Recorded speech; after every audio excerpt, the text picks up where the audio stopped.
I'm telling you, pag nakita mo ito, mai-inlove ka. Maganda ba talaga? Maganda? It's an understatement. Sobrang flawless siya. Baka Napakakinis. naman sobrang mahal yan. Alam mo, you can ask around. Pero alam ko, guaranteed lowest price dito. Ay, Fitz. Excited na ako dyan. Baka pwede maka-arbol ng isa, ha? Ikaw? Hindi bagay sa'yo. Ay, Pepito. Ay, kumusta na? Jack. Ano, ready ka na ba? Oo, kanina ba nga? Excited na. Ilang taon na nga yan? Bali 64 ngayon. Fitz, 64 anyos? Tsaga mo, ha? Papatulan mo pa yon? Alam mo, I can assure you, alaga-alaga namin lahat ng kotse rito. Kahit na, 64 pa rin yun. Ano? Kotse? Oh, vintage ka. Bakit? Ano ba iniisip mo? Wala. Paano? Tingnan natin. Sige, salamat. Oh, what can you say? Here it is, 1948 Buick Convertible. Ganda, di ba? Tignan mo, Pepito. Tignan mo siya. Ang ganda niya.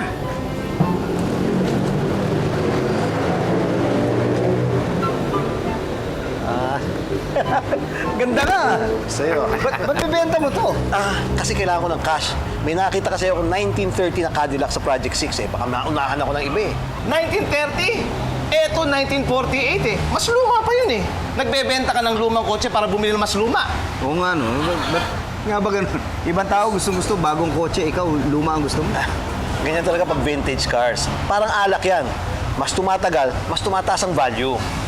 Uy, parang ako pala yan. Oo, ikaw nga. Habang tumatagal, tumataas ang komisyon. Kukunin mo na? Tanong ko muna kay Elsa. What? Why? Ganun talaga kami. Tsaka, huwag kang mag-alala, wala nang problema yun. Sigurado namang papayag yun eh. Ay, hindi. Hindi ako papayag. Aanin mo yun. Wala ka na nga mapaglagyan sa garahe, Pitoy. Sabi ko nga. Ganyan naman talaga mag-asawa eh. May mga hindi na pagkakasunduan. Sa akin, okay lang kahit di siya pumayag na biling ko yung kotse. Kotse lang naman yun. Papa-apekto ba naman ako doon?